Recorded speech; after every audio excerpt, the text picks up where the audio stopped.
Have you ever listened to an older, intense, and deeply emotional band and wondered if their sound was the very beginning of something bigger?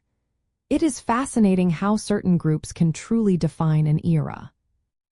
Indian Summer, a short-lived but highly influential band from the early 1990s, is often considered a pivotal example of the early emo sound, specifically within the subgenre known as Screams or emotive hardcore.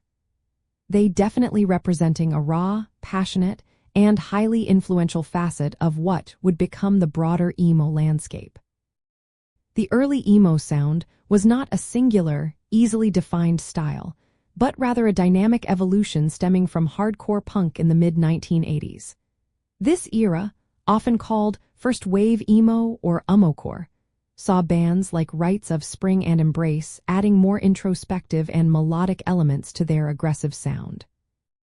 Indian Summer emerged later, around 1993, as part of a second wave that pushed these emotional boundaries even further, blending the intensity of hardcore with complex, often dissonant song structures and deeply personal, sometimes screamed, vocals.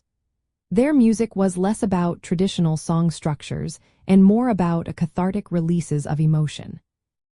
To understand Indian Summer's place, listen for the hallmarks of emotive hardcore. Pay attention to the dynamic shifts, often moving from quiet, unsettling melodies to explosive, chaotic bursts of sound. Notice the raw, unpolished production and the highly personal, often poetic lyrics delivered with urgent vocal styles, ranging from spoken word to intense screaming. These are the elements that distinguished bands like Indian Summer from their punk predecessors and laid foundational blueprints for future emo iterations. One key characteristic of this particular era was the DIY, or do-it-yourself, ethos that permeated every aspect of the scene. Bands would self-record their music, releases records on small independent labels, and play shows in basements or community halls.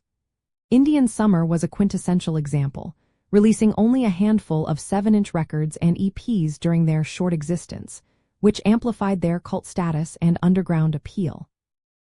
They embodied the passionate, uncompromised artistic spirit of early emo, influencing countless bands who sought to express intense feelings outside of mainstream music. This independent spirit was crucial to emo's development.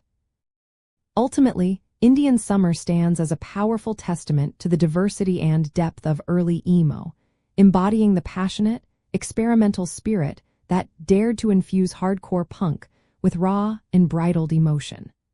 Their influential sound provides a vital entry point for anyone wishing to explore the foundational elements of this deeply impactful musical genre.